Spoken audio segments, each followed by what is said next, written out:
One, how are y'all doing today?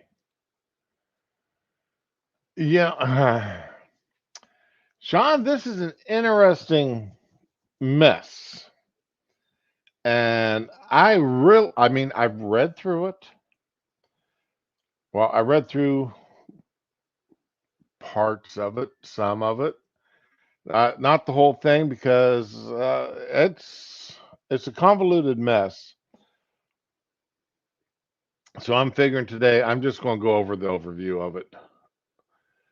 Um, and then when we got some people like Dar who are a hell of a lot smarter than I am on this, and he's had a chance to sit down and read it, and we can get some different views going back and forth on this. Maybe some other stuff.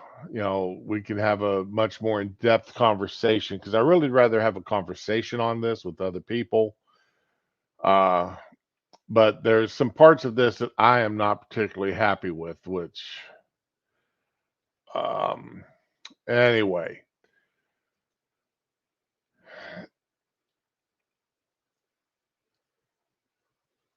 So, but I mean,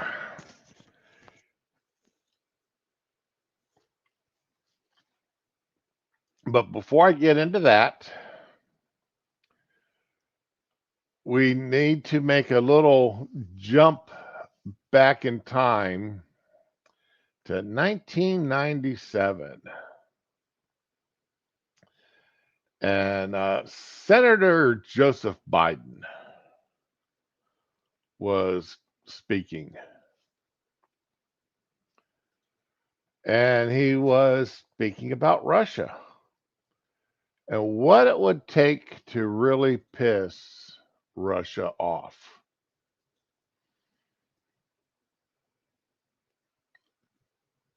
Let's see, make sure that's there. Yep. Uh,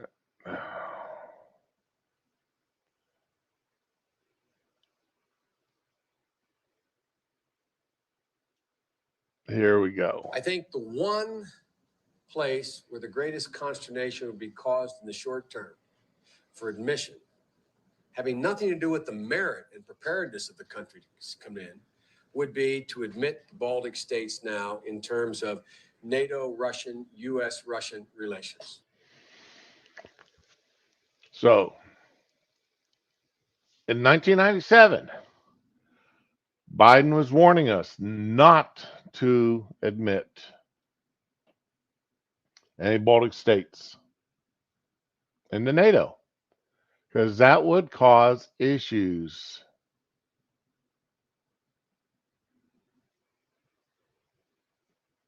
between the United States and Russia, between NATO and Russia. 97.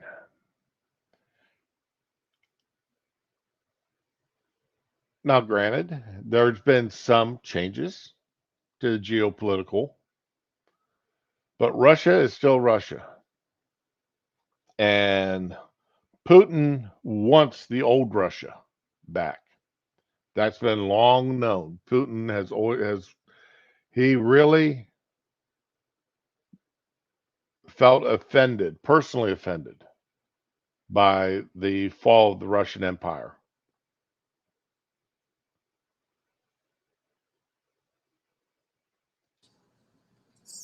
And if there was ever anything that was going to tip the balance, were it to be tipped in terms of a vigorous and hostile reaction, I don't mean military, in Russia, it would be that. Here's one thing you need to do. That's pretty well there. Pretty much says it all. In another video that I saw, hey, morning, Spoonie. Another video I saw, and it disappeared. Biden was bragging about telling uh oh, wait a second, did I just find it?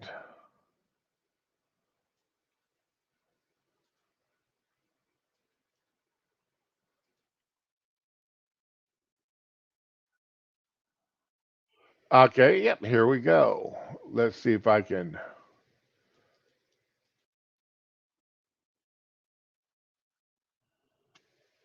All right, let's see. Here's that other video.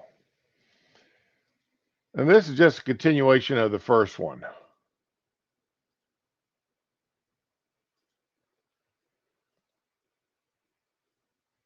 And I would. Where do they go? I had one interesting comment. Our conversation with Zaganov, which was repeated with Levitt. They talked about they don't want this NATO expansion. They know it's not in their security interests and on and on. And said, well, and if you do that, we may have to look to China. And I couldn't. There is Russia telling Biden in 1997,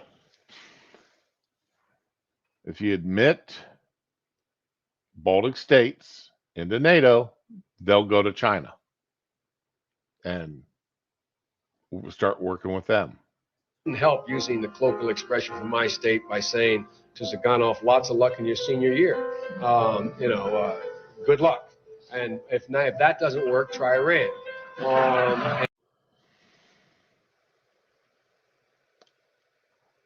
So what's happening? Russia took Biden's suggestion. Iran, Russia, and China hold joint Navy drills in the Indian Ocean. Yeah, Joe. Too bad your dementia is set in and you have totally forgotten what you'd said before. And I'm serious. I said that to them, and these were, and they know. I knew. They knew. Everybody knows that that is not an option.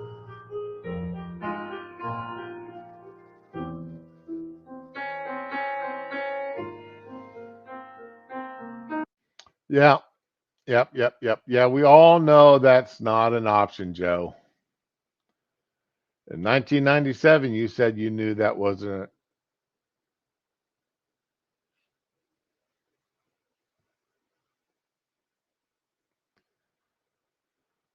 Oh, just gotta love Joe. His dementia is set in so bad he doesn't even remember what positions he held even just 20 years ago.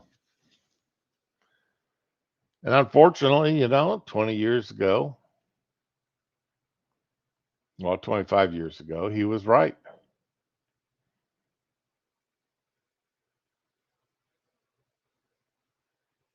We should have looked out, should have understood. You don't. And Russia took his advice and went to China and went to Iran. Oh, well, it is what it is. I, I'm honestly, I don't know how long today's stream is going to be because I spent most of last night trying to get somewhat intelligent on this so I wouldn't be too stupid. And then I overslept this morning and didn't wake up until late, so didn't have time to do too much this morning.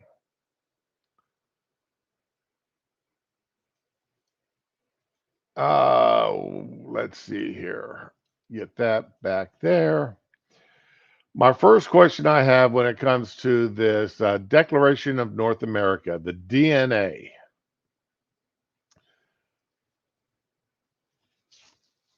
This is from January 10th.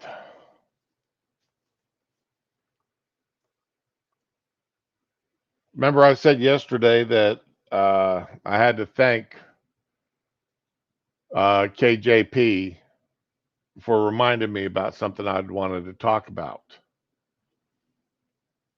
This was something I wanted to talk about. This is something I wanted to bring up because it really didn't get a whole lot of press. At least not that I remember. I don't remember a whole lot of discussion going on out there in the world about this, at least not in the United States. Today, President Andres Manuel Lopez Obrador, President Joseph R. Biden, and Prime Minister Justin Trudeau met in Mexico City for the 10th North American Leaders Summit. The leaders were determined to fortify our region's security, prosperity, sustainability, and inclusiveness through commitments across 6 pillars.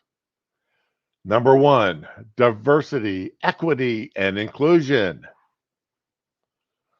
Climate change and the environment. Competitive. Migration and development. Health and regional security. Now that's scary. Number 1, diversity, DEI.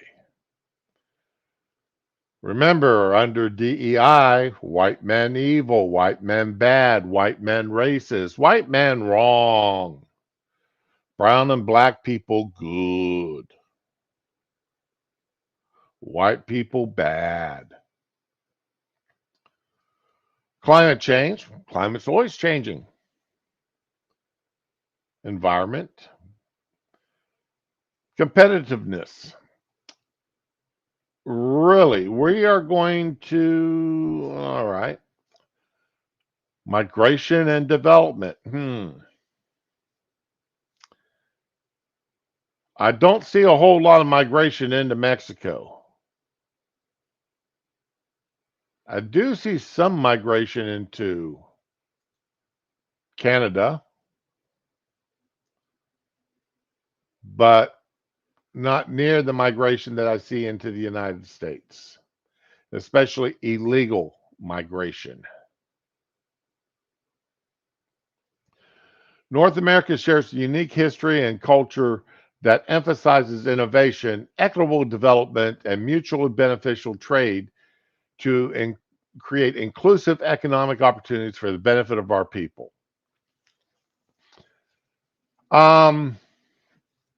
Innovation, I agree. The United States has been one of the great innovators in history.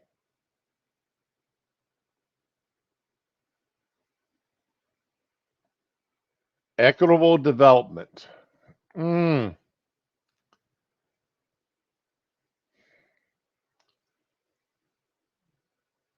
Really? Now, each country should be pretty much looking out for their own development.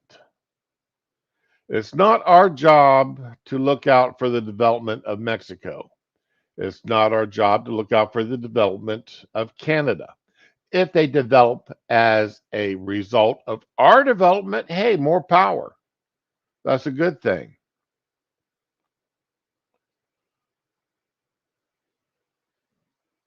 But our representatives, I I do my best never to call them leaders. Our representatives in Washington, our representatives in our state capitals, our representatives in our county and city leadership positions, county and leadership and county and city capitals, offices. These are our representatives. They are there to look out for our development, our benefits, our improvement. They're not there to look out for the improvement of Mexico or Canada. The stuff falls off our plate onto their plates, more power to them. Just as I would expect their representatives, their governments, to be looking out for their goals, their interests primarily. And if anything falls off their plate onto ours, more power to us. We are not one huge ass country running from the Mexican southern border all the way up to the Arctic Circle. We're 3 individual countries with 3 individual sets of peoples with 3 individual ways of doing things. We are not Canada. My God, thank God we're not Canada. It's not that I have anything against Canadian people, like I don't have anything against Mexican people. I just don't like their governments. I don't like the way their countries are ran.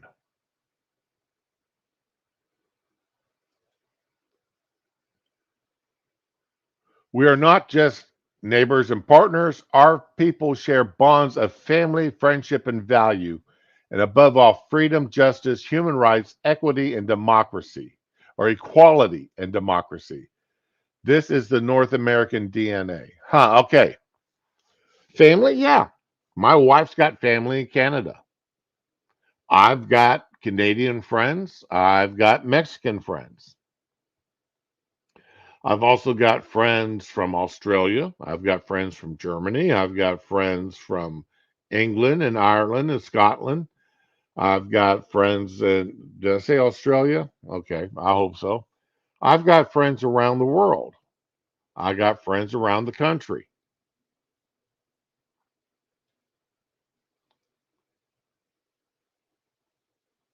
But I don't look out for their interest over mine. My interest is always my primary. My interest is up to that's my primary. I got to look out for me and my family first.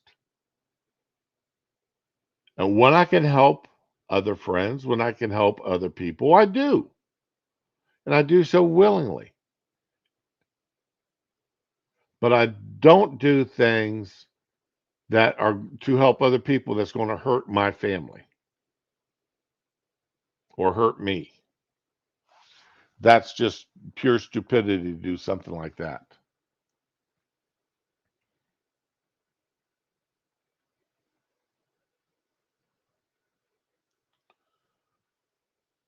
Value.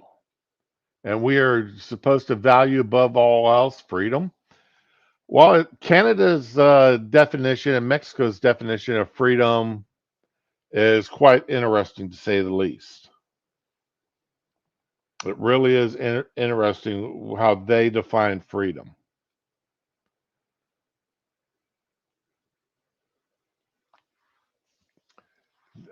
I find it interesting how they define human rights of equality again and democracy. We are not. Let's please let me try to get this through somebody's head. If I can get one other person to understand this. We in the United States are not a democracy. We're not. A democracy, a pure democracy, is mob rule. Whoever gets the most votes wins. Whoever has the most people on their side wins, be for good or bad. That's a pure democracy. No restraints, no nothing. That's democracy. And if more people feel that your farm should belong and your products should belong to everybody and you get a portion of what you raise and everything else goes to everyone else, that's democracy. Because you as an individual don't have a right, a position against the will of the majority. Remember, at one time in this country, it was the will of the majority that Irish needn't apply for jobs, that Irish came over as slave labor, that one person could own another. Not just white men could own other people, but black men could own other people. Indians could own, American Indians could own other people.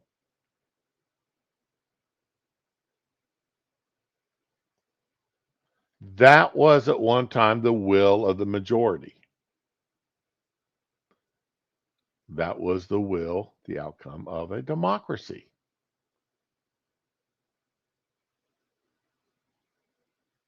We in the United States are not a democracy. We are a constitutional representative republic. We have a constitution to protect the individual rights.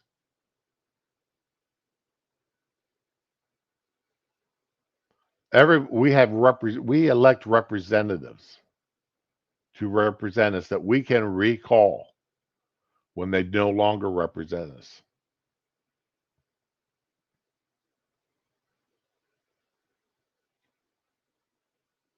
And we are a republic. We are not a democratic country. We are a republic country. So please stop. I wish that our government, our representatives in Washington D.C. and other places, I wish our news media, I wish everybody quit saying we're a democracy because we're not. Anyway, diversity, equity, and inclusion. Diversity, equity, and inclusion is fundamental to the strength, vibrancy, and resilience of our countries. No, it's not. No, it's not. Not when that diversity is based upon immutable facts such as skin color, gender. Not when you're preaching that one person is evil because of their skin color or because of their gender.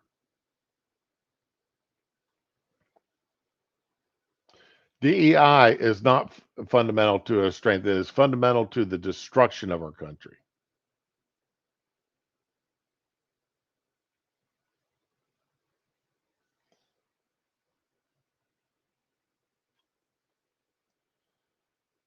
Let me. We focus on providing marginalized communities opportunities for their full, equal, meaningful participation in our democracies and economy.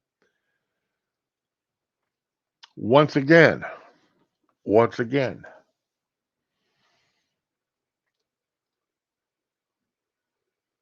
if you are giving somebody full, equal, and meaningful participation,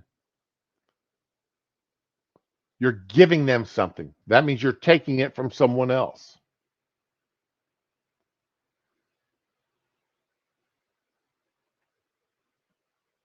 You are giving to people. Right now, we're giving to people way outside of their uh, percentages of the population. Way too much.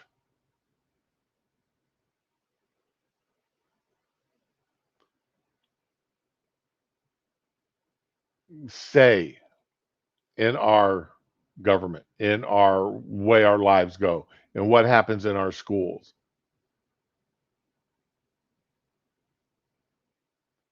And as a result of that, we're hurting our country, we're hurting our people, we're hurting our children. To advance these objections, President Lopez, Biden, and Prime Minister Trudeau reiterated their joint commitment to protect the civil rights. Okay, everybody should have civil rights. Racial justice. No, as no racial justice is just another word, is just another way of saying that people are going to get special treatment based upon their race. You either have justice, which is fair and equitably applied. Everybody is treated the same under the law, regardless of your race, gender, or anything else, any other immutable fact. You are treated the same. Racial justice is just another way of saying that some people are going to get special treatment based upon their race. Expand protections for the alphabet community. You mean expand special treatment for alphabet community? Because again, if everybody is treated the same under the law, treated the same by the government, nobody needs special protections.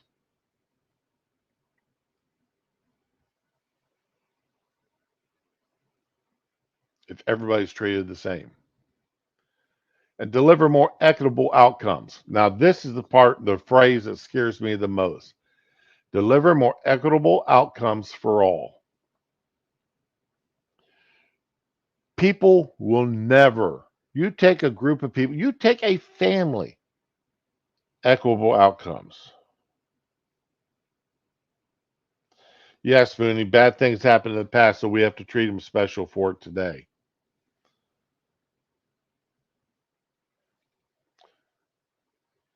This is the phrase that scares me the most. That is communism. That is communism, plain and simple. That's not even socialism, that's communism. That is taking and ensuring that everybody, equitable outcomes, that everybody reaches the same goal. Everybody is the same. You can't, everybody is not going to be the same. Everybody's not going to reach the same goals. Not everybody's not going to have the same amount of money in their bank. Everybody's not going to live in the same style of house. Everybody's not going to have the same creature comforts. Everybody's not going to be driving the same type of car. In a free and open democracy, in a free and open country. It's not going to happen. See, I slipped up. I said democracy. I know. But in a free and open country, people, there is no such thing as equitable outcomes. There is no such creature. It does not exist. It's been tried. It's been tried all over the world. It was even tried here in the United States at one time. And it has always failed because you've always got those people who are at the bottom, who are starving, who are living in hovels. And then you've always got the people living in the palaces and have an abundance to eat, who throw away more food in a day than some people eat in a month.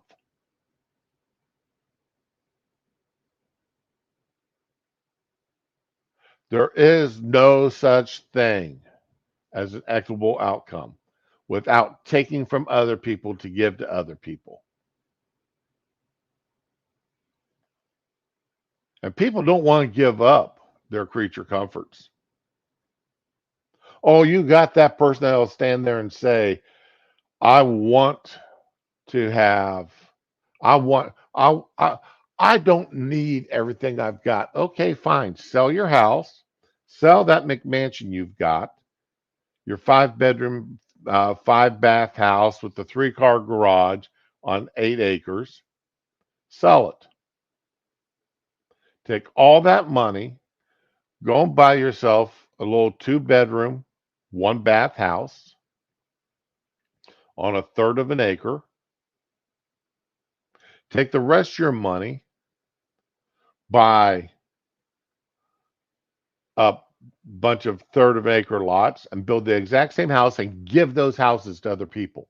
Not sell, give. Because you don't need them, but they do.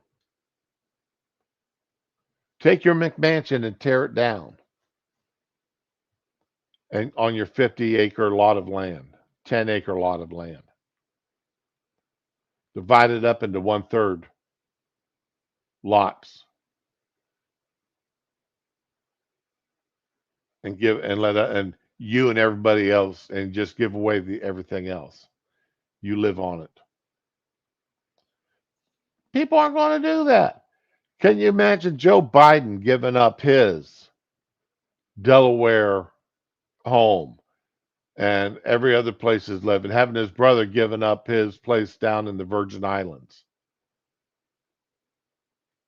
taking all his money that he's got and fairly distributing it to other people who don't have that much money?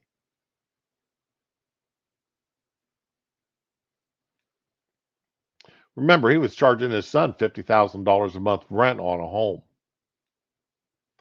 Charging his own son 50 grand a month rent.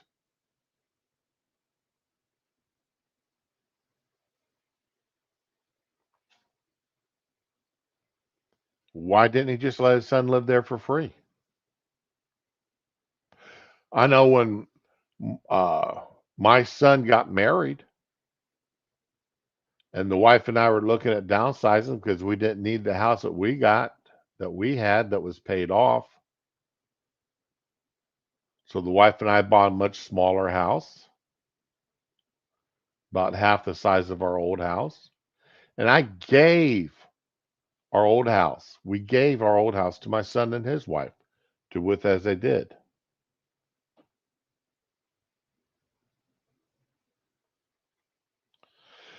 Yeah, Neil, I've heard about that.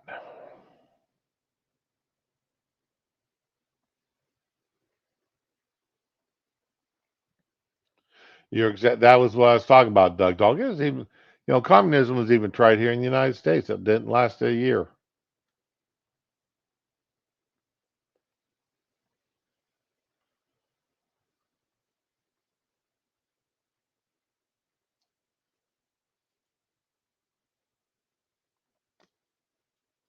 See, I haven't even made it through the first subsection here, and it's been a half hour already.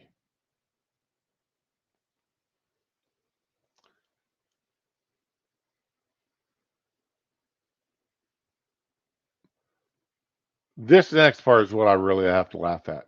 In partnership with indigenous peoples, we will promote innovation and sustainable solutions that honor traditional knowledge, foster indigenous led growth, and drive job creation.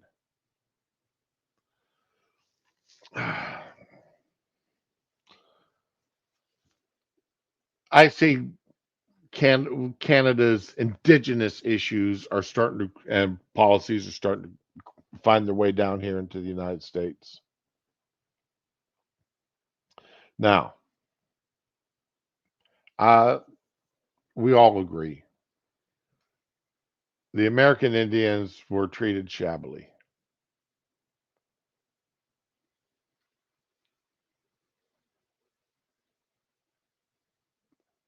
There was a war between the European settlers, several wars between European settlers and the American Indians. The American Indians lost, just as there were wars between tribes of American Indians prior to the white man ever coming here. Some tribes won, some tribes lost. In northeastern Ohio, there's in the Great Lakes area, there's evidence of several tribes that no longer exist because they were wiped out by other tribes. White men had nothing to do with it. It wasn't the evil colonizers who destroyed the other tribes. It was other American Indians. Again, treating people based upon skin color, race, ethnicity, giving them special treatments.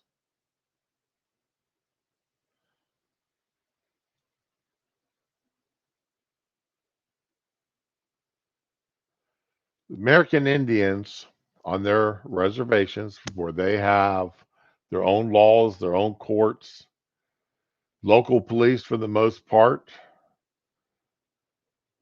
can't go on the reservation land to do anything without permission from the reservation government. Not too long ago, there was a court case where a good part of, I believe it was Oklahoma, was taken away from the state and given to one of the reservations. A good chunk of the state. I mean, a good chunk of the state. Morning, Becca. How you doing today?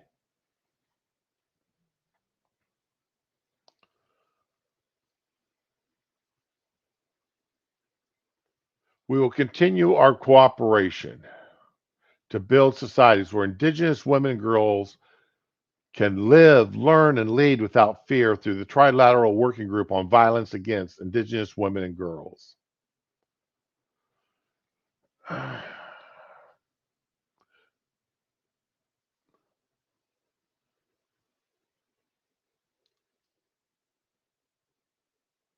I know that there was an issue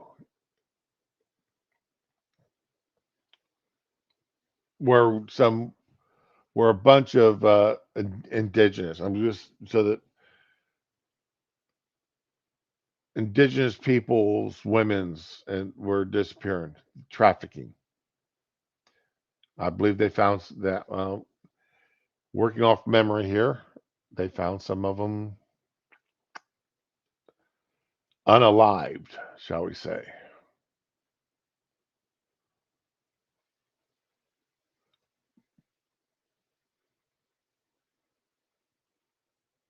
But there is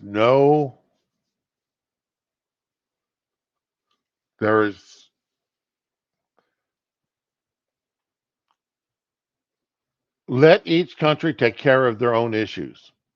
Canada's got their issues. The United States got their issues. Mexico definitely has their issues. This is starting to become the way they're talking here. Indigenous women from all three countries will convene in the coming weeks to facilitate discussions about priorities and best practices, including the areas of political, economical, and social development. What does what happens in Canada have to do with what happens in the United States or what happens in Mexico? We're three separate countries. How can indigenous groups get together and tell three different countries' governments what they're going to do?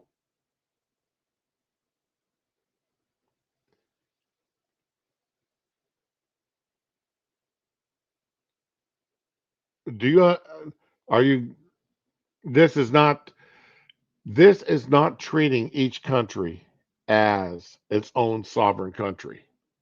It really isn't.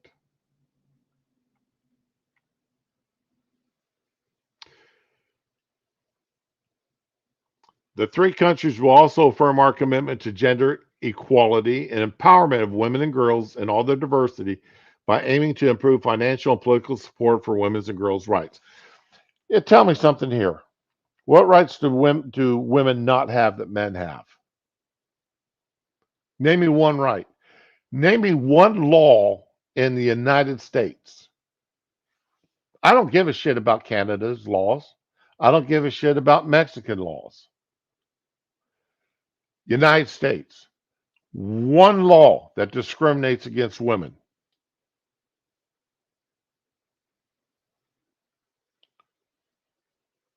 I want one law. I want one law that discriminates against women. Just one. Give me one law that discriminates against girls.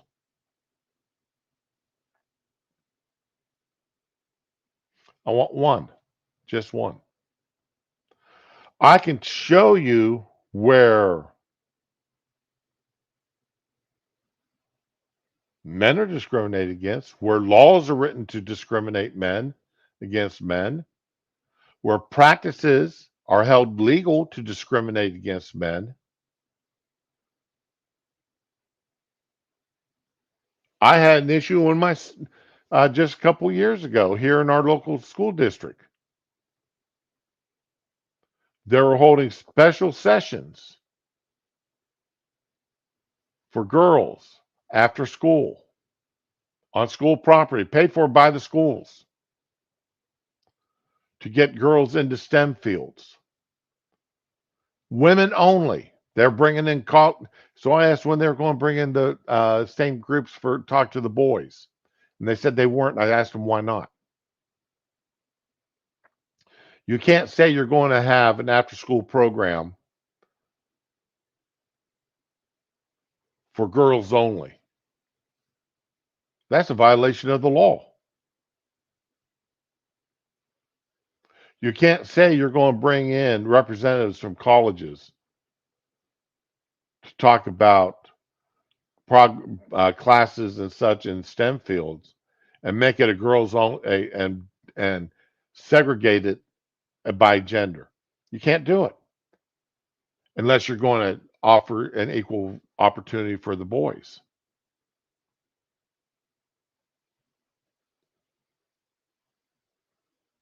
I ended up get this is one of the times I got in trouble with the school board superintendent.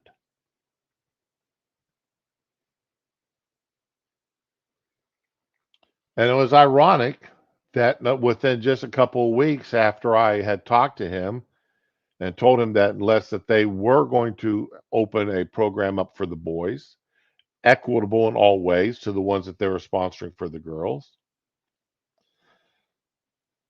that a huge lawsuit was filed against the colleges and 7 public school districts. Ours was not mentioned yet, had not been mentioned because they had not had the event yet.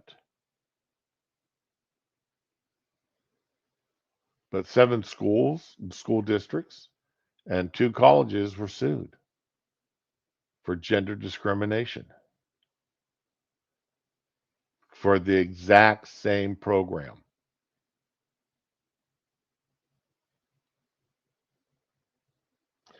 Sora, good morning.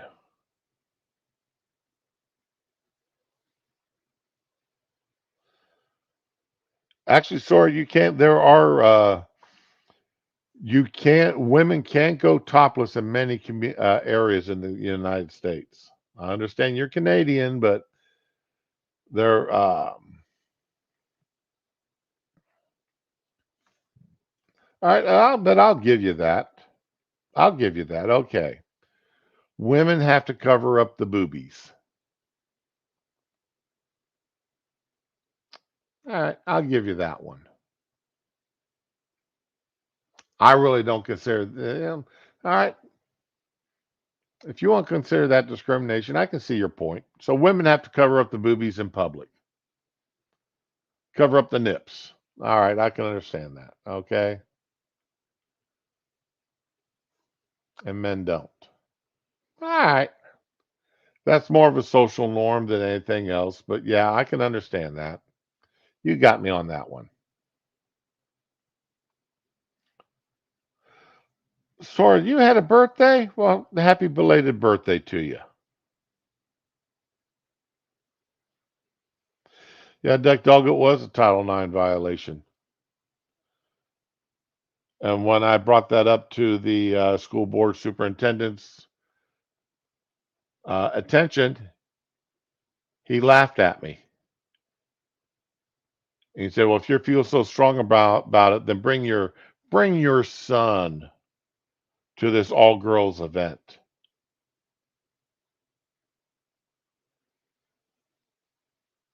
Bring your boy to this all girls event. We'll make certain that he understands that he's there and how he got there."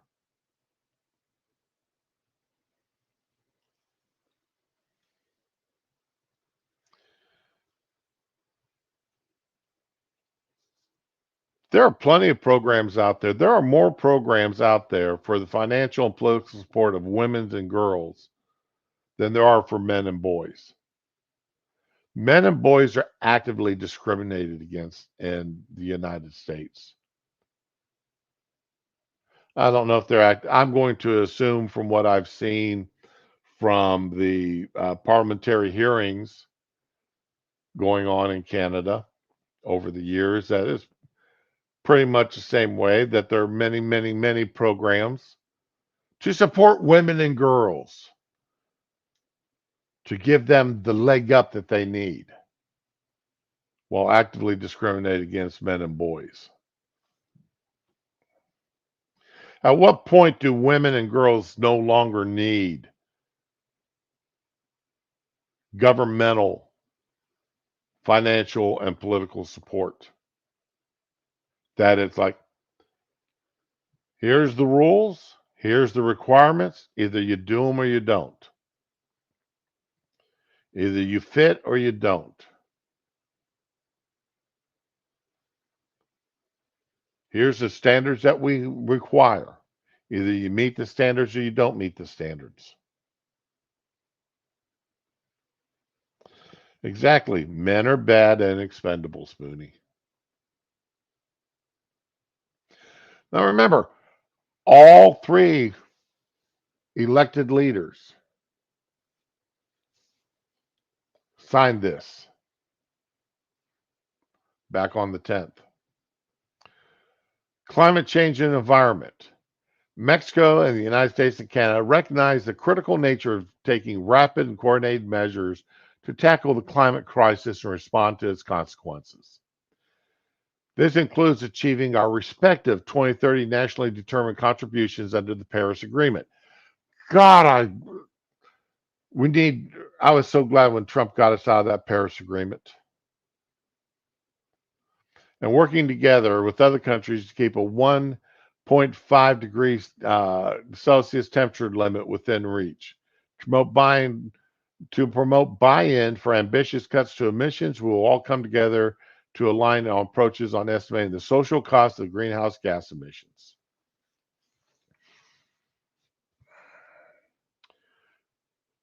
Meanwhile, you and every other wealthy individual in the United States and in the world just spent how much money all to fly to Davos on private jets? Y'all didn't fly commercial. Y'all didn't. Y'all flew on private jets. Everybody that's in Davos.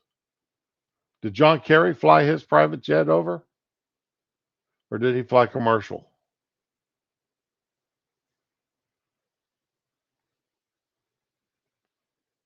How many private jets are sitting there at the World Economic Forum?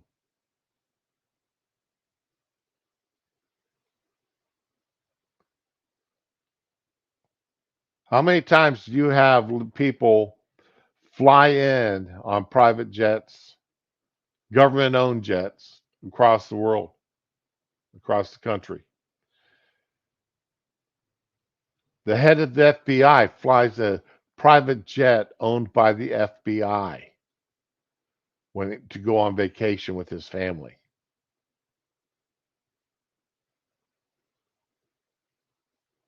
That came out in a set of hearings.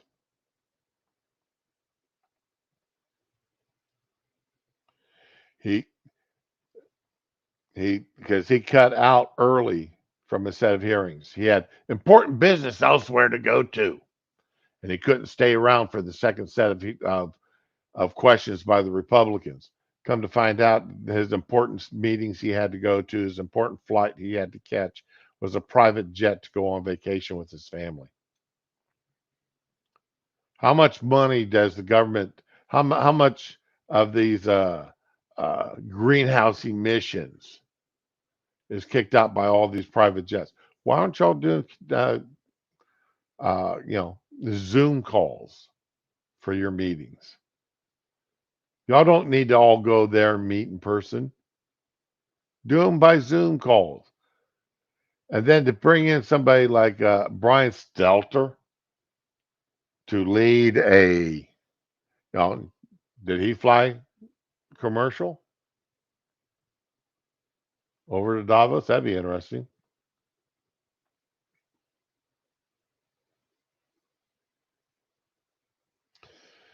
Well, Neil, supposedly half of that money was private donations, and the other half came from the city of Boston.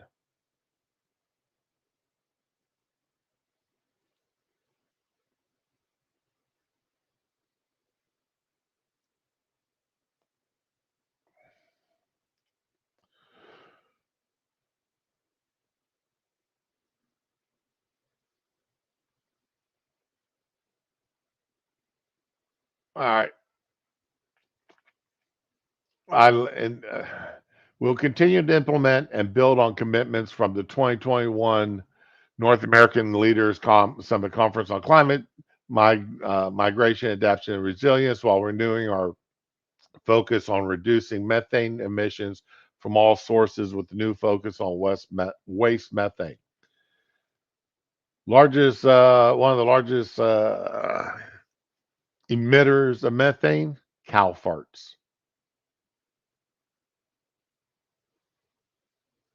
And we all eat cow. So I guess they want us to eat bugs instead of cows. Remember that. Because bugs don't emit as much methane as cows do. We'll explore standards to develop hydrogen as a regional source of clean energy. We'll move swiftly to accelerate the energy transition by deploying clean energy solutions, increase the production and adaptation of zero emission vehicles in North America. Zero emission vehicles, yeah, but how much is it costing you? How much destruction is it for the rare earth minerals required to create those batteries?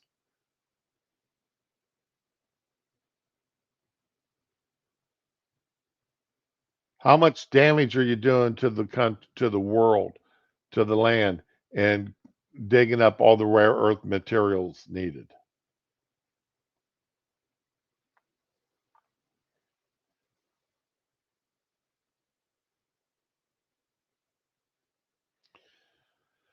Yeah, but do bugs fart? That's the question, Sean. Do bugs fart? In partnership with indigenous peoples, we reiterate our pledge to protect biodiversity, to work towards ending deforestation, and doing our part to conserve 30% of the world's land and waters by 2030. Well, it's only smart to protect biodiversity and deforestation. After all, it's the forests that convert CO2 to oxygen, much as our bodies convert oxygen. We breathe in the air, we inhale, we keep the oxygen and exhale CO2. Your forests and trees and such, your plants, you know, emit oxygen, clean the air of the CO2. You know, it's a circle of life type thing.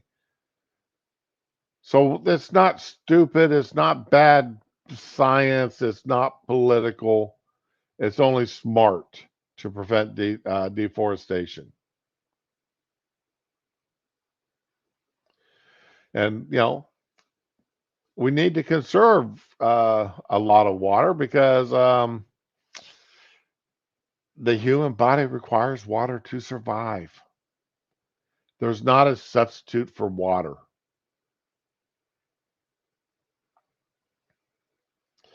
You're exactly right, Neil. Most of that rare earth minerals, materials come from China. Under competitiveness, we seek to deepen our regional capacity to attract high quality investments, spur innovation, and strengthen the resilience of our economies. Recognizing the benefits brought by the United States Mexico Canadian agreement to boost regional competitiveness, the three countries will seek to forge stronger regional supply chains. Um, yeah, you know, speaking of these supply chains, you know, these Mexican truck drivers, they really need to learn how to operate on American roads. Now, now I'm going to fully admit, man, these Swift drivers are among the worst. And JB Swift drivers and JB Hunt drivers, man, they are horrible. But Mexican drivers out of Mexico just really aren't that much better. They're really not. To boost, let's see here. Again, you know, as well as promote targeted investments in key industries of the future, such as semiconductors, electric vehicle batteries, which will be critical to advance electrical vehicle development infrastructure, where, as Neil brought up,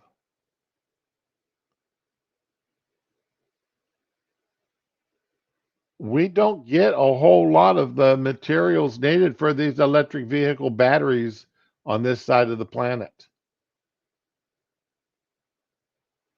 Vast majority of it comes from Mexico or from China. The vast majority of the materials needed for semiconductors and electric vehicle batteries.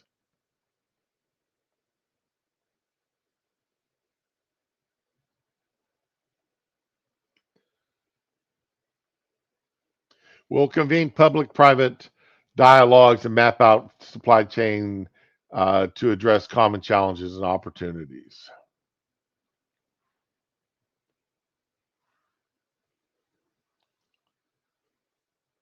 Critical minerals are essential to a component to accelerating clean energy. Yeah, these minerals are critical, and they're not. A lot of them aren't found in the United States, Canada, or Mexico. So good luck. To support innovation, job creation, and workforce development, the three governments commit to working with the private sector, civil society, labor, and academia across North America to foster high-tech entrepreneurship, promote small, medium enterprises, and strengthen technical education. We'll also consider trilateral approaches to promote sustainability, inclusive jobs, and develop workforce to meet our climate goal. Whenever they say inclusive, grab a hold. Watch for the racism, watch for the sexism, watch where uh, if you're not a member of, basically if you're anything except a straight white male, you're screwed.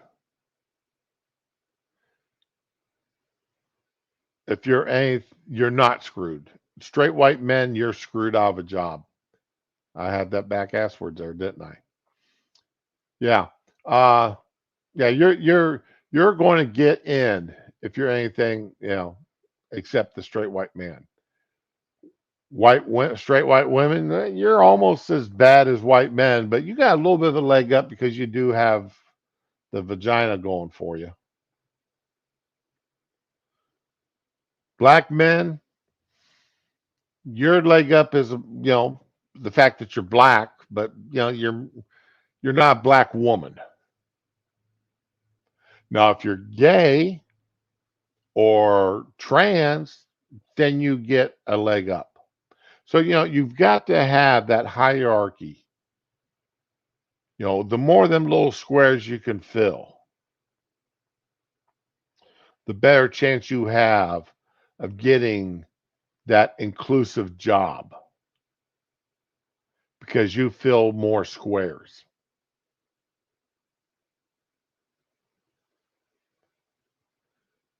I just did a little survey for YouTube,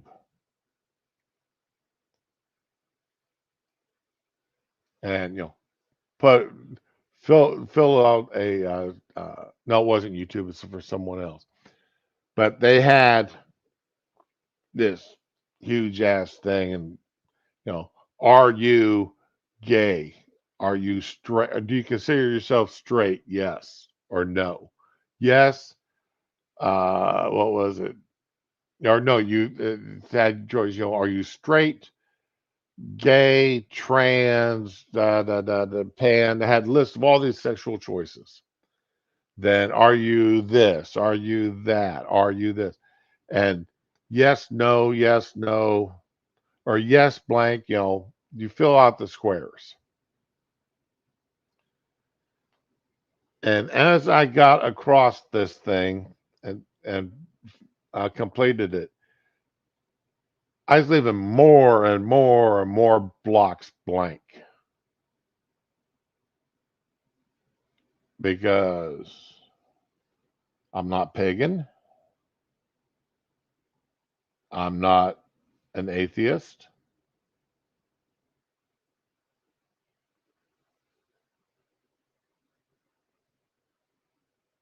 You know, I'm straight. I'm white. I'm male. I'm married. That was basically the blocks I filled out.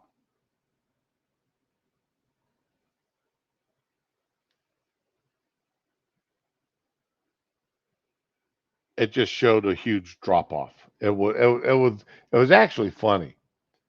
I really wish I'd done a screen capture on it. It really was.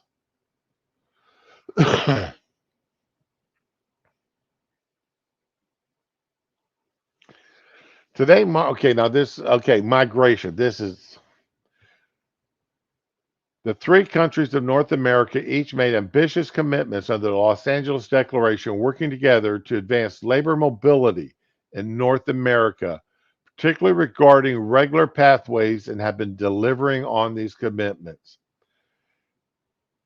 Since June, Mexico, the United States, and Canada have collectively welcomed record number of migrants and refugees from the Western Hemisphere under new and expanded labor and humanitarian programs.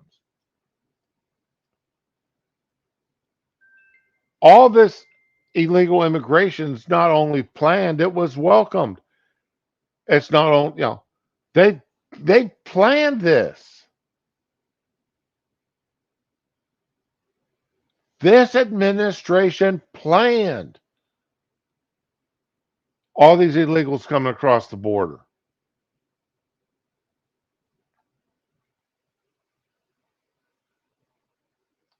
This is something they wanted.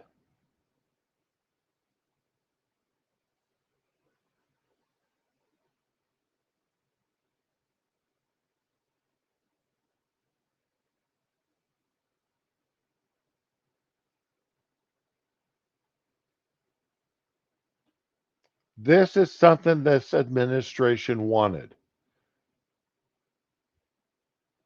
It's right here, black and white, from the White House website.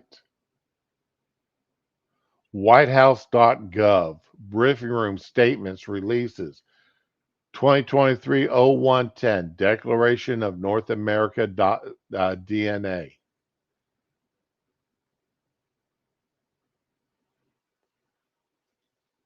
It's right there. This whole thing, all this issues that we've had, has been planned by this government, by this administration.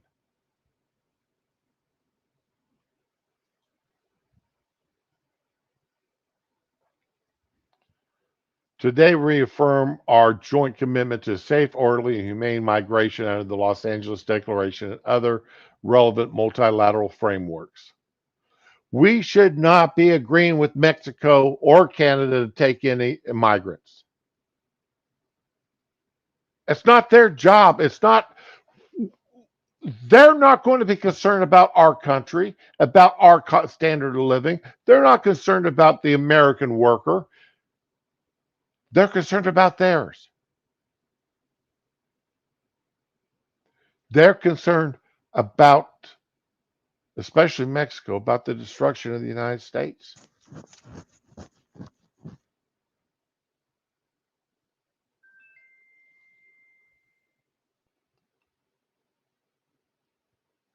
This is something that they have planned. This includes assisting host communities and promoting migrant and refugee integration, providing protection for refugees, asylum seekers, and vulnerable immigrants or vulnerable migrants, strengthening asylum capacity in the region, expanding and promoting regular pathways for migration and protection, addressing the root causes and impacts of irregular migration and forced displacement, and collaborating to counter xenophobia and discrimination against migrants and refugees. Again, white man bad, everybody else good. United States bad because people like me bad because I don't want illegals crossing the border. I don't want people coming into our country to suck off the welfare teat. We have enough U.S. citizens that let suck off the welfare teat. We don't need to be importing more people to do it.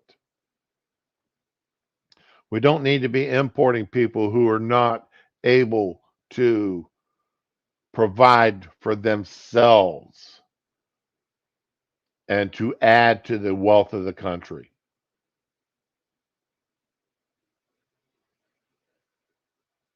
It's not our job to look out for Mexicans. It's not our job to look out for Brazilians and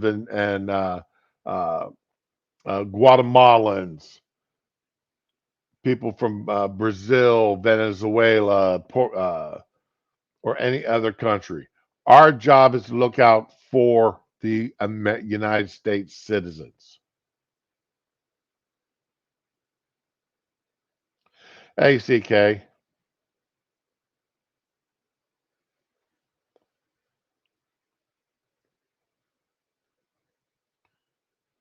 Counter xenophobia. I guess I'm a xenophobic according to these people because I don't want illegals in this country. I don't want people who feel that they have the right to walk across our borders just because they're not happy with what's going on in their own home countries.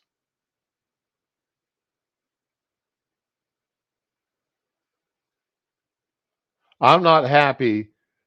I don't want. I'm not happy that Mexico just allows these people. Have you seen the Mexican laws for immigrating legally to Mexico? You have to have one hell of a bank account to migrate and live in Mexico.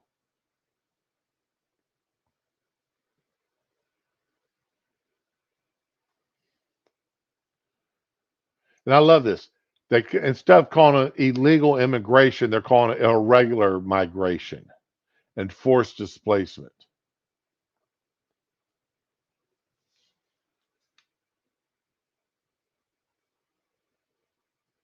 When the United States is advertising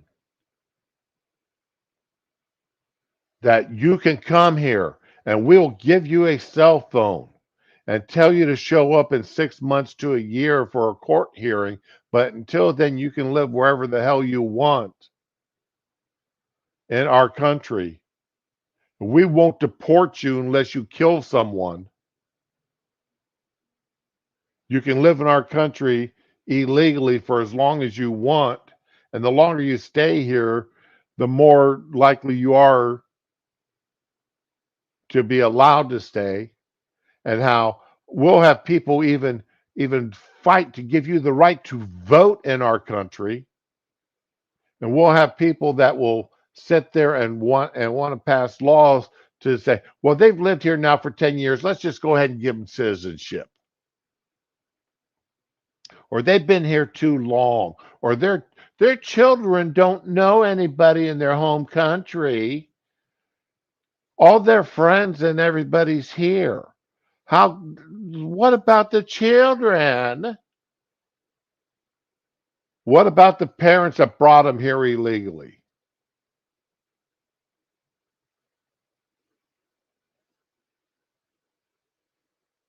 What about the laws they broke every day that they were in this country illegally? But right here, our government is signing documents. And I hope, actually, this, from what I can find, this is not a treaty. This is like the Paris Accord. The next president can pull us out, but this is not going to go before the Congress, before the Senate for a vote, where it requires 2/3 agreement to become law. This is just a working agreement between presidents. That, yeah, remember, well, we can't back out of it. President Biden, President Obama signed us into this accord, and it'd be wrong for us to back out of it. We have to honor the former president's word.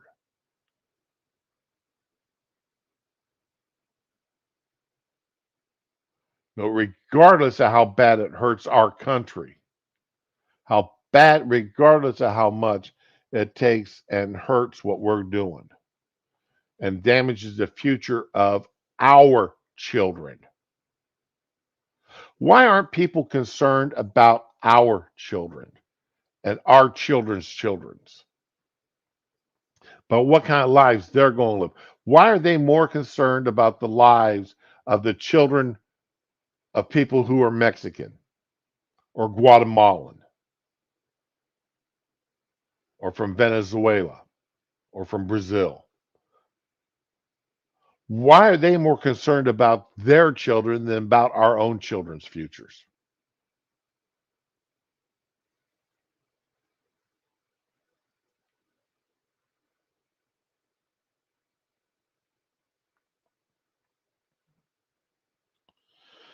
All right, you have a good one, CK.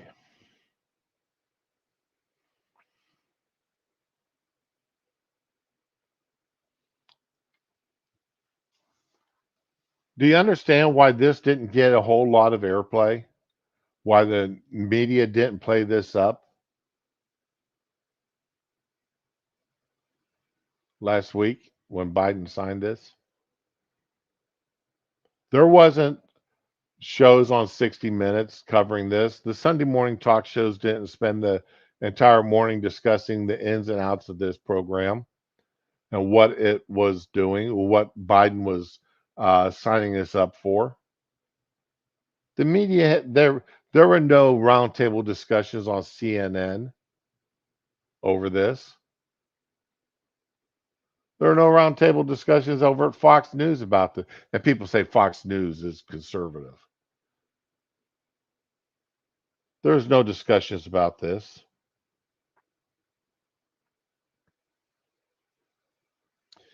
I'm not going to go that far, Sean.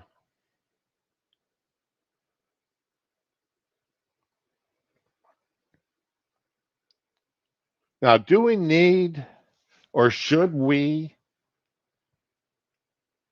when and where we can, help these other countries improve their lives in their country?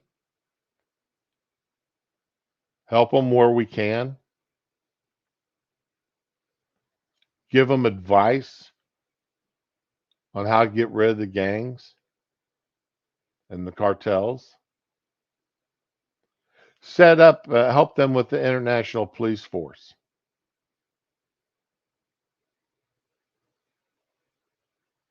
Go in and take care of the drug dealers and the drug dens. Should we? Yeah, I could buy off on that. Because if it weren't for the drug cartels, a lot of these countries would be able to improve their lives. But the drug cartels run the countries.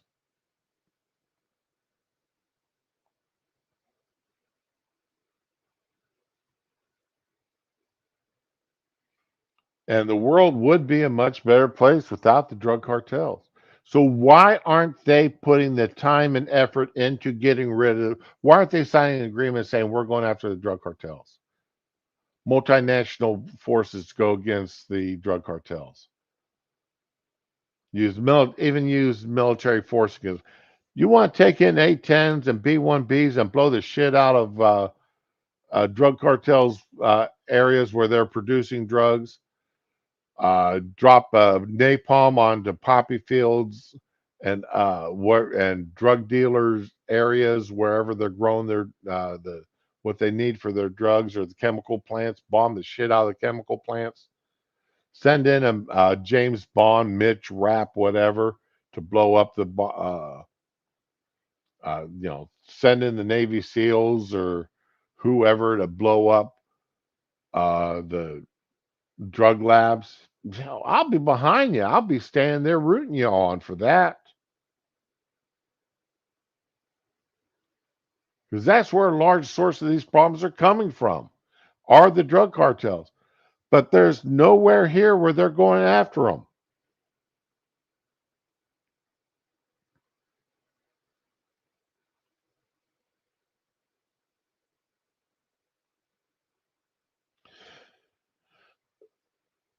In a lot of cases, Neil, in the southern countries, you're probably right.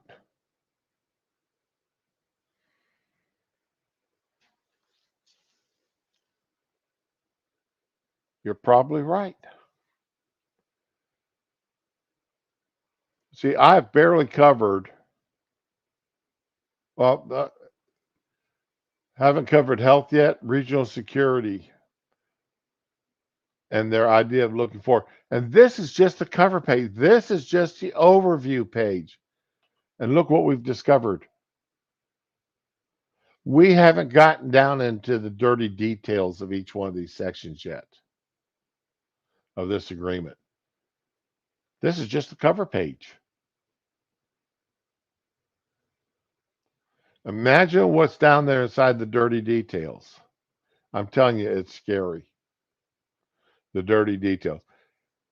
And then there's the back room shit that they shook their hands on that didn't get made into paper, but they all agreed to do as part of this.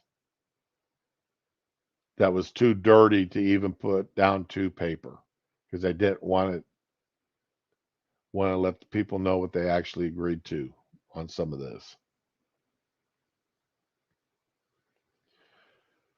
This administration is signing away, has signed away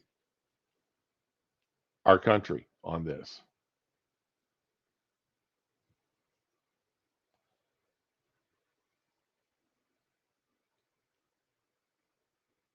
This is the first step, signing away our country. Well, one of many steps. One of the first steps is signing away our country.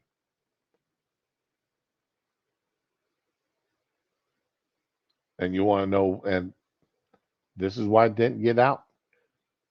This is why it didn't get out to the American population. This is why it didn't get talked about.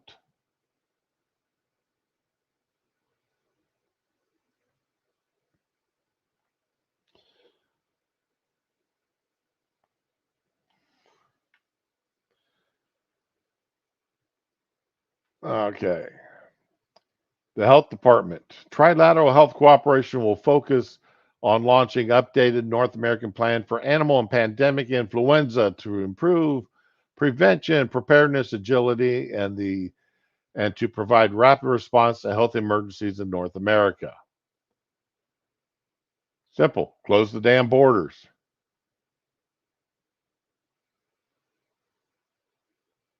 Close the borders. Got that code 42? Use it. Shut down the borders. Don't let the illegals cross the borders. Shut them down. If there's another worldwide pandemic, man made or not, escaped from a lab or not. The North American Health Security Work Group will develop and launch a new revised uh, plan, yeah, that NAPAPI, as a flexible, scalable, and cross-sectional platform to strengthen regional preparedness, broader range of health security threats, including influenza and beyond. As we emerge from the acute phase of COVID-19, we also recognize the resilient health systems, including the strong health workforce, which are bond effectiveness, yada, yada, yada.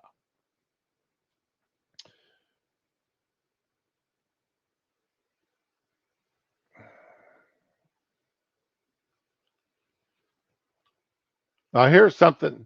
All right, the Mexico, United States, and Canada will focus on strategies to bolster our shared continental security against domestic, regional, and global threats, including cyber threats. Security cooperation will continue to abide by our common understanding that respect for human rights and rule of law contribute to a more secure North America.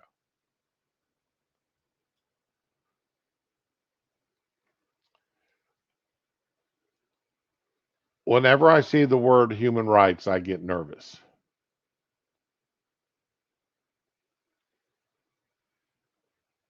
because they start saying, well, housing is a human right, medical attention is a human right.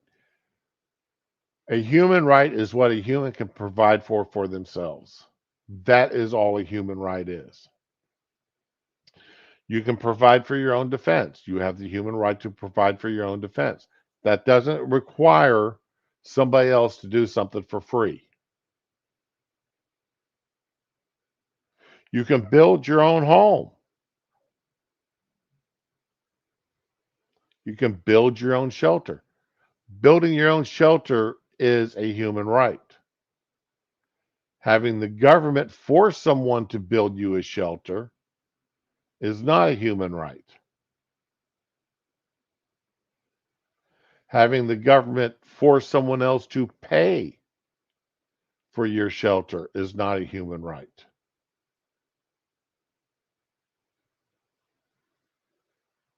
The only human rights are what you can provide for yourself.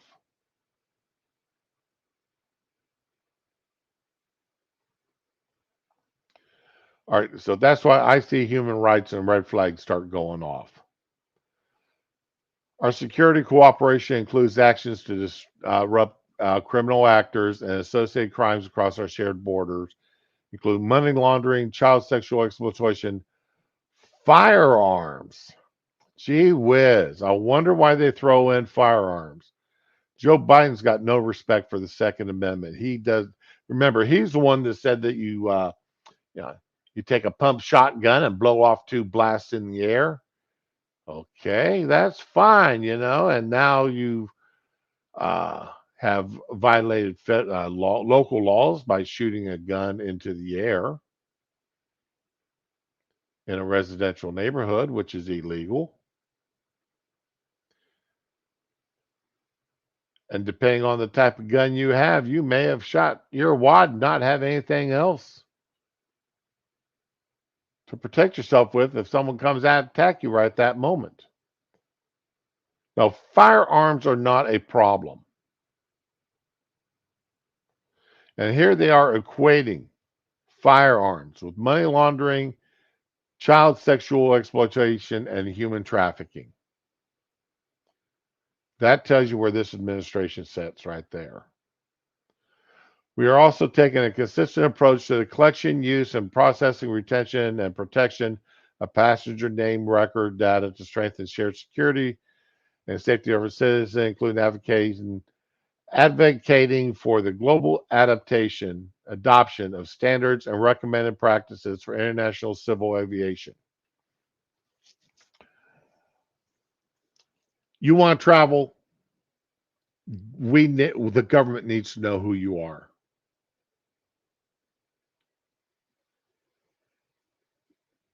You have to, the government needs to be able to stop you from traveling. In order to stop the bad guys from traveling, we have to have everybody's names. We have to have your IDs. And here, just to make certain that you're not giving us a false name, false ID, whatever, here, let's put this little chip inside of your finger, inside your arm. Okay?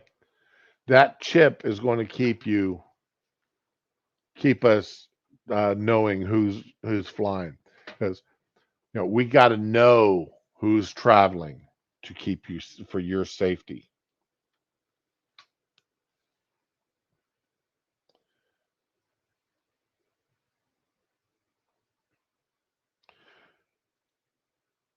We'll continue our North American drug dialogue and further advance our cooperative and international efforts to address the growing global synthetic drug threat as the United States takes a chair in 2023.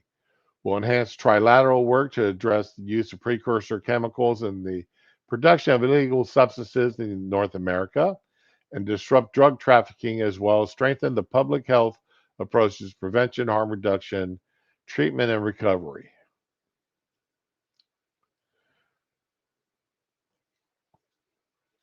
We will enhance trilateral work to address the use of precursor chemicals. You know how you have to show an ID and you're limited on buying things that used to be over the counter drug? Okay. You have to, uh, you know, they've gone behind lock and key because people were buying up a bunch of stuff to create meth. Yeah, look for more of that stuff. What used to be over the counter becoming a prescription only. That means you got to pay a doctor to get it, to get that prescription.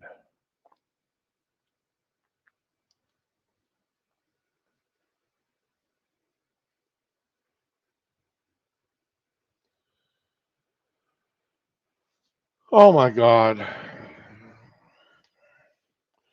As both natural and human induced hazards and disasters increase risks to vulnerable populations, we'll continue to work together to share training and best practices to keep our people safe and address emergencies, including natural and other disasters.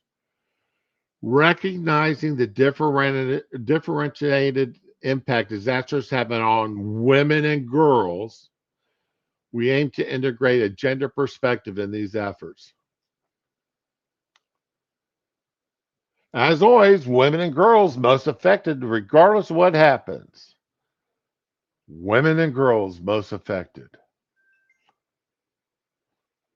Remember, it was Hillary that was said that, with all the men who are killed in wars, it's their wives, it's the women who are most affected when men are killed. Who cares that the men died? It's the women that are left behind alive we have to be the most concerned about, because we don't need to worry about the fact that all these men died. It's the women we have to be concerned about. Who gives a damn about the men's death?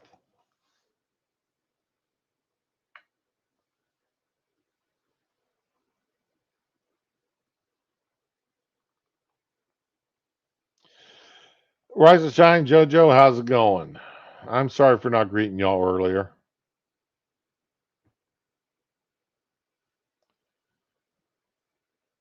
A gender perspective on natural disasters.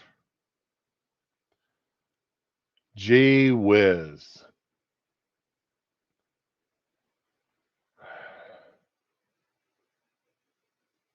Once again, special treatment for women. Women want to be treated equally, except when they want to be given special treatment. We want equal rights, except when we want special rights. We want treated just like the guys, except when we want to be treated special.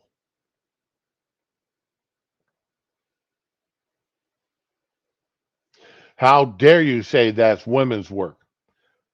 We can't do that. We're a woman. That man needs to do that.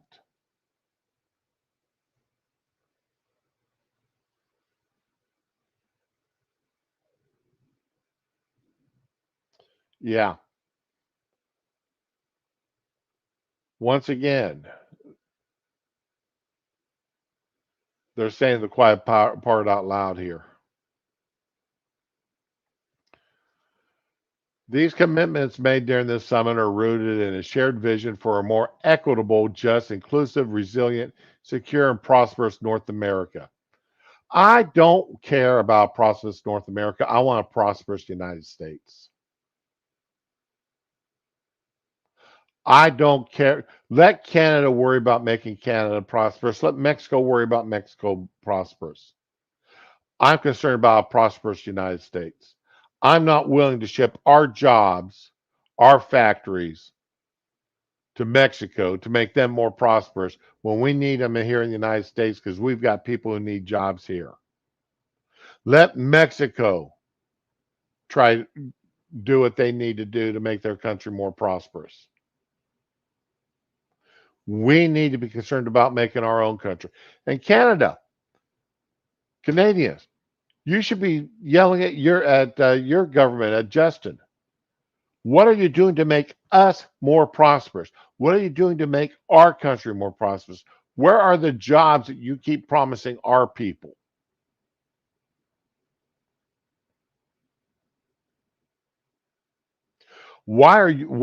Justin, why are you concerned about shipping jobs down to Mexico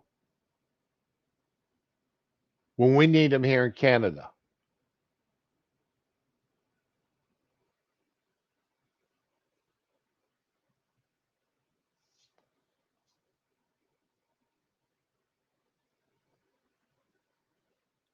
I know, I know. I'm looking out for number one. You have to look out for yourself before you can look out for other people. You have to be prosperous. You have to be healthy. You have to have the ability to care for yourself before you can care for others.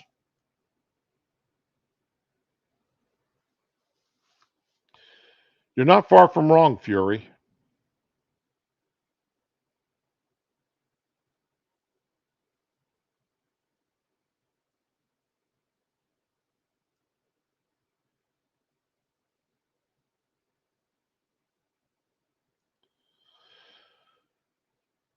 Rise and shine. If Mexico wanted to take care of the cartels, and like I said earlier, You want to ask for American help, American military help to go in and blow out and take care of the cartels. I'd be more than glad to do that. Fine. Let's knock the cartels out. I've got no problem with that.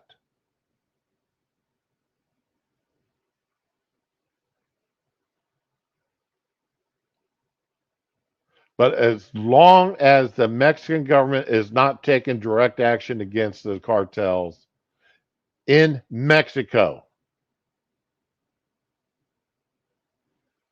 that's their problem, not ours. We can't help them. You've got a broken leg. No, let me rephrase that.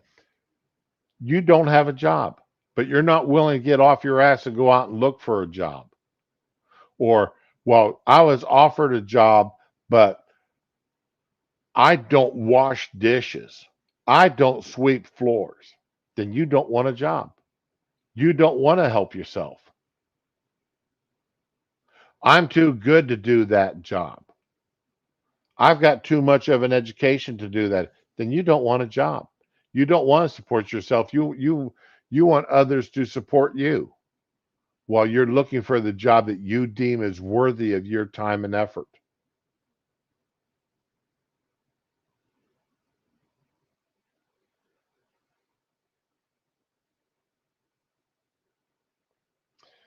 Now, until Mexico is taking steps to get rid of their drug cartels, they're on their own as far as I'm concerned. And that's why we need to beef up our own border security because Mexico isn't doing what they need to be doing to take care of the problem. Now, if Mexico came to the United States and said, we're going to take in military forces against these drug cartels, will you help us out? Damn straight, let's do it. We'll help you take care of of the drug cartels and blow the shit out of them. Make it happen. Destroy the labs. Destroy the fields where they grow whatever they need to grow for their drugs. Wipe it out. No problem. No problem. And honestly, you want to set up a sniper team to assassinate the drug leaders? You want to drop a have a you want to drop a bomb onto their hacienda and kill everybody inside that hacienda to wipe out the drug lord and his family and everybody around him, everybody that supports him? I got no problem with that.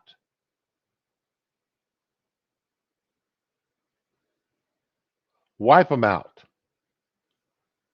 But until Mexico's taking steps to handle their own drug cartel, I'm not going to worry about it. It's not my job.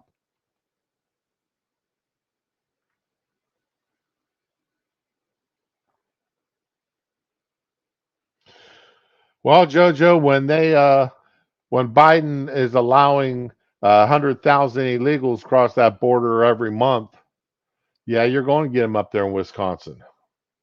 But then right there, I showed you where Biden and this administration wants the illegals to come across. They want them. They want the migration. That's why they're not stopping it. That's why Mayorkas isn't stopping it.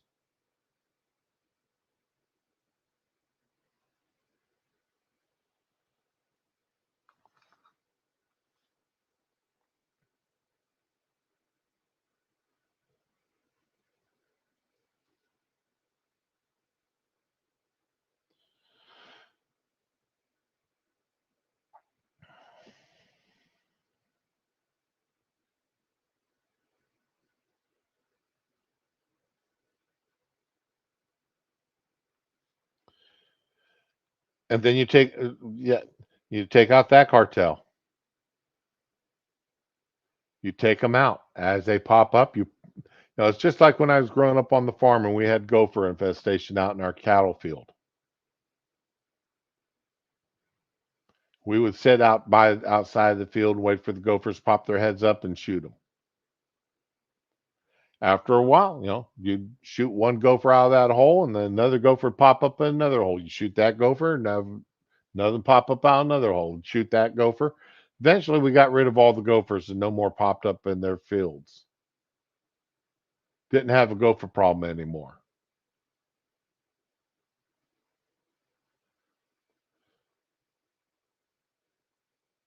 When you exterminate the problem doesn't come back.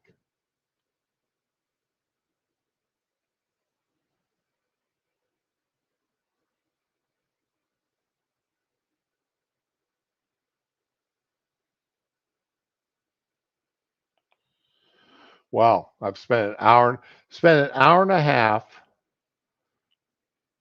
talking about just the cover letter. This was just the cover letter, the statement and release to the DNA. Didn't even get into the finer points of it.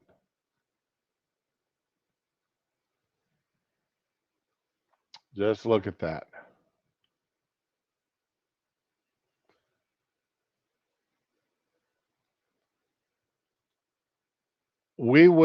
I will get into more of it. Like I said, I'm hoping that someday that I can get somebody else on here with me, that's had a chance to read it, where we can sit down and have a discussion over it. Because this is definitely something we need to discuss. This is something that needs to get out there to the American people. We can't count on our news readers to do it.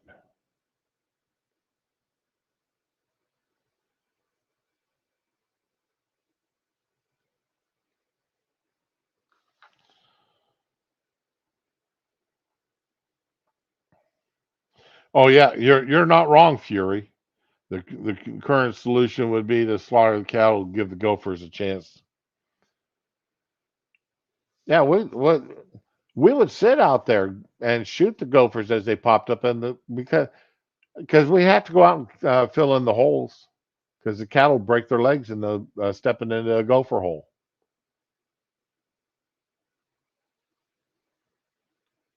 Gophers are a menace to cattle and other farm animals.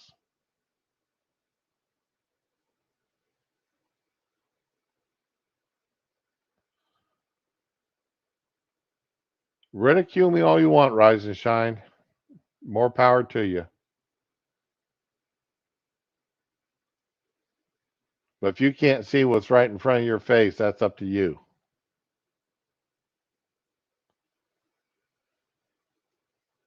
If you can't see what's happening with the illegal immigration and the lack of will by this administration to stop the illegal border crossings, to deport people who are in the country illegally,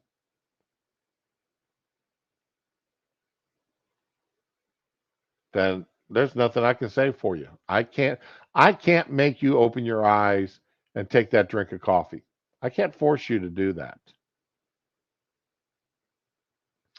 That's something you've got to do on your own.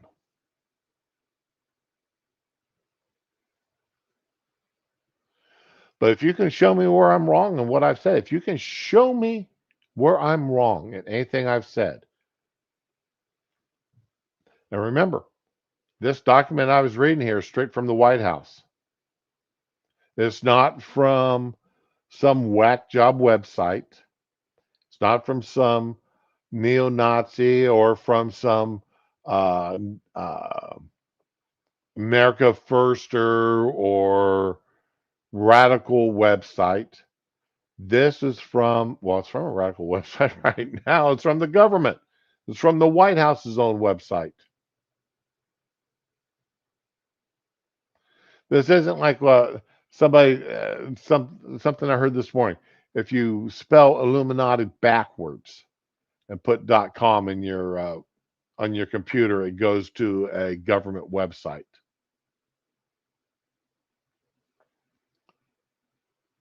You know, uh, okay, that it's not one of them things.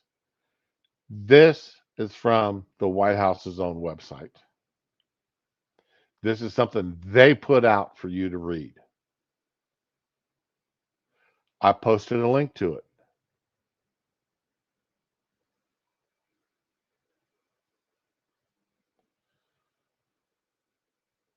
If you can give me any other explanation for what the Biden administration has been doing for the past 2 years, I would love to hear it. I'd love to hear why the Biden administration has been allowing millions of illegals to cross the border every year.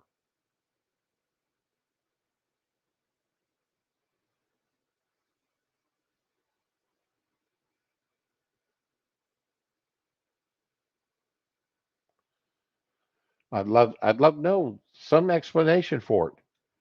And you can't tell me it's out of humanity. It's out of being, uh, you know, looking out for the welfare of the citizens because they're not United States citizens. These are people who are crossing our border illegally. They are citizens from another country who violated our laws to get here.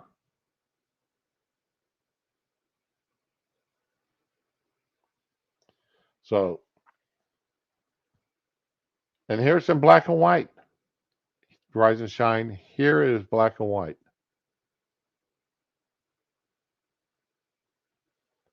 All right. I'll take you at your word there that you're not ridiculing me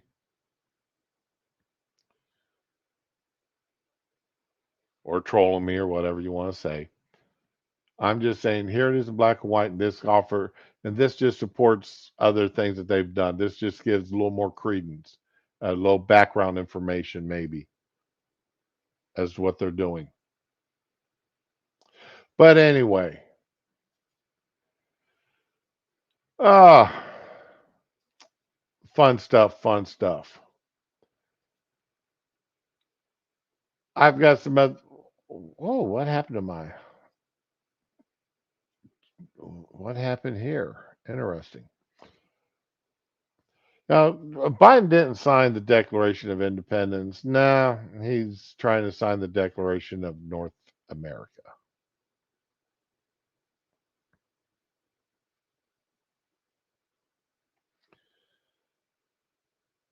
Anyhow, my throat hurts.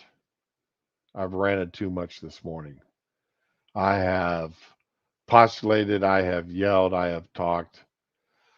Excuse me.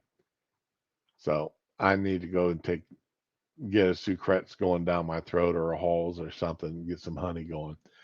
I want to thank y'all for coming out. I'm going to, if somebody wants to come up here and discuss this with me, let's set up a time, a morning to do it. And, we'll go and read the actual documents that they signed and let's cover this stuff section by section. Yeah, you're right. It is a declaration of submission. I wish I'd thought of that. I wish I'd thought of that line there, Sean. I may steal that. When I say I may steal that, I am going to steal that.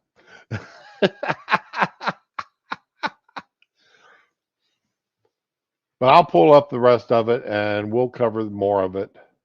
All right. But I want to thank everybody for coming out and listening to me being that angry old man yelling at the sky and shaking his fist. Because that's why I started this channel. So I would have some place where I could go and rant, where I could be that old man yelling at the sky and shaking my fist, just just to get it out in the air.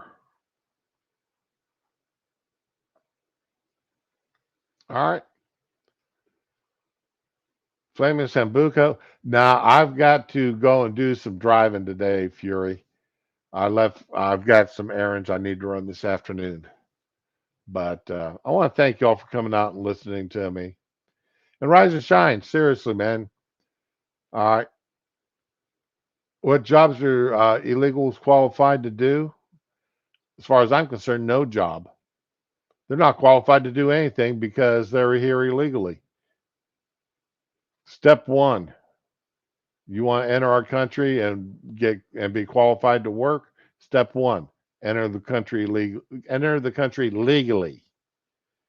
If you enter the country illegally, nothing else matters. Back across the border. Back across the border. You're not authorized to be in here. You're not qualified to do anything. So, everybody, have a good day. Be with the ones you love and love the ones that you're with. And yeah, today's Thursday. Tomorrow's Friday fun day. We'll have a good one tomorrow. Later, all.